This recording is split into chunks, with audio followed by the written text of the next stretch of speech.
Workshop पूरे 3 बजे तक चलनी है और इसके बाद ब्लॉक हेडक्वार्टर पर भी इसी प्रकार की मीटिंगें, यही वर्कशॉप टाइप, जिसमें चुने हुए सभी प्रतिनिधि आएंगे, हमारे विधायक साथी भी होंगे, अधिकारीगण भी होंगे। हमने इस गांव को विकसित गांव बनाना है।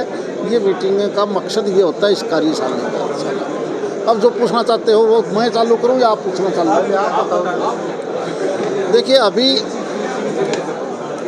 एक योजना होती थी जिसको आप नरेगा, मनरेगा, जो भी नाम दो, कोई नाम था, और उसमें परिवर्तन इसलिए किया गया है कि उससे समुचित गांव का विकास नहीं हो पाता था।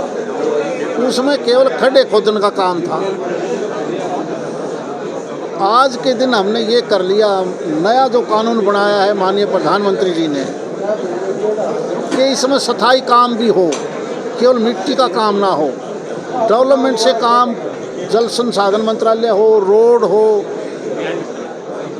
कम्युनिटी हॉल हो, स्कूल हो, आंगनबाड़ी हो, ये हर प्रकार, हर जगह का जो जो गाँव को ज़रूरत है वो सारा काम इसमें शामिल कर लिया। और कई आदमी कहते हैं कि ये दिहाड़ी 60 दिन की छोड़ के केवल 300 दिन क्यों कर दिया। हकीकत ये है कि गांव का मजदूर ये बात कहता था कि फसल के टाइम पर हमें थोड़ा सा वक्त दे दो, क्योंकि हम अपने पूरे साल का अनाज बटला कर लेते हैं, हमें फसल की कटाई में ज़्यादा मजदूरी मिलती है खेत में। उनकी बात को ध्यान में रखते हुए ये 60 दिन, 30-30 दिन का दिया, ताकि वो मजदूर अपनी खेतों में काम कर सके, उनकी दिहाड़ी ज़्यादा मिल सके और किसान को भी फायदा हो जाए। नाम बदले बिना क्या ऐसा संभव नहीं था? इसका नाम 7 बार बदला गया है, ये पहली दफ़ा नहीं। पहले ये अंग्रेज़ों के टाइम पर कुछ और नाम था, जब छपने का काल पड़ा तब भी ये स्कीम आई थी। 1977 में काम के बदले अनाज योजना लिखी गई। 1980 में यही RLGP और NREP कांग्रेस ने दी थी। 1900 बाद में 92 के आसपास यही इसी स्कीम का नाम JRY होया। फिर इसका नाम एश्योरेंस स्कीम बना, एम्प्लॉयमेंट एश्योरेंस स्कीम। फिर 2005 में नरेगा बनी। लोकसभा चुनाव को देखते हुए 2009 में मनरेगा बनी। अगर हमने इसका विकसित भारत नाम रख दिया तो किसको क्या दिक्कत है? और जब राम से ही दिक्कत है तो जयराम जी की तो सारे करें से, फिर हमारा बस की बात हो नहीं। कांग्रेस द्वारा लगातार इसका विरोध। अरे महात्मा गांधी जब मरे तो भी नहीं, आखिरी शब्द है हे राम, हे राम। क्या उनसे भी बड़ी होगी क्या ये कांग्रेस पार्टी? कांग्रेस जो है अभी विरोध के लिए तैयार किया गया है। हाँ हाँ,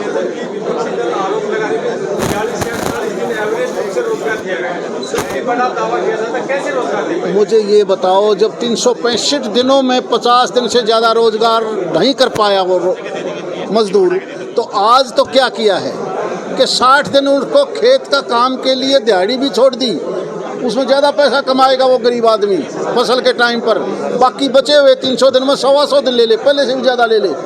अगर केवल किसी ने विरोध करना तो हमारा बस की बात नहीं है, लेकिन जितना मजदूर का हित इसमें हुआ है वो कहीं नहीं हो सकता। योजना को लेकर के और अन्य मुद्दों को लेकर के राहुल गांधी जिलाध्यक्ष को मूल मंत्र देकर गए और ये भी कहा है कि आज से जो प्रेस कॉन्फ्रेंस की जाएगी उससे पहले इस जो आपकी योजना है, योजना के विरोध में सड़कों पर, गलियों में लोगों के बीच में जाने की बात कही गई है।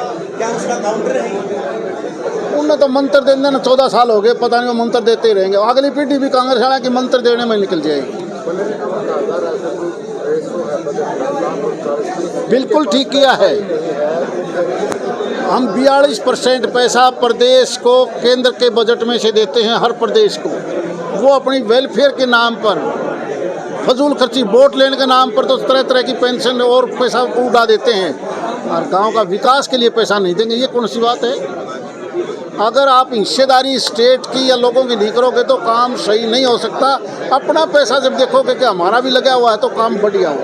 बीजेपी ने नए राष्ट्रीय अध्यक्ष को बनाया, युवा राष्ट्रीय अध्यक्ष आए हैं, कितना फर्क पड़ेगा सर संगठन? अरे देखो ना, हमारे प्रदेश की किस्मत देखो, हमारा मुख्यमंत्री भी युवा, भारतीय जनता पार्टी का राष्ट्रीय अध्यक्ष भी युवा, और युवाओं का ये देश दुनिया में सबसे ज़्यादा अगर कहीं युवा है तो भारत में है।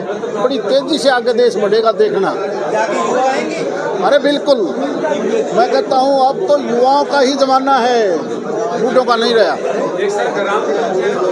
ये हो गया 40% आदमी हुए, यानी 1000 आदमी को जिनके वोट हो 400 आदमी होने जरूरी है। अरे जरूर, इम्प्लीमेंट कैसे करेंगे? पहले क्या होता था, जितनी ग्राम सभाएं होती थी कागजों में होती थी। पिछले इतने सालों से ग्राम सभा असली नहीं हो पाई। असल ग्राम सभा हो, उसमें भी ऑप्शन दे दिया। पहली मीटिंग में 40% नहीं आते तो फिर दोबारा करो तो उसमें और संख्या घटा लो और घटा लो।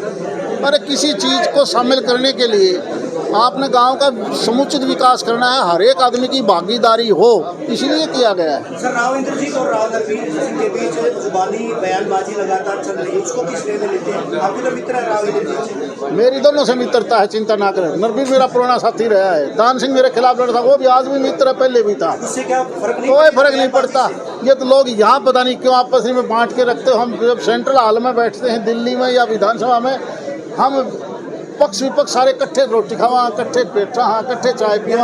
ये केवल आप लोग, अरे ये केवल आप लोगों की सोच है कि अलग अलग अलग अलग नहीं, ये देश एक है, सारे नेता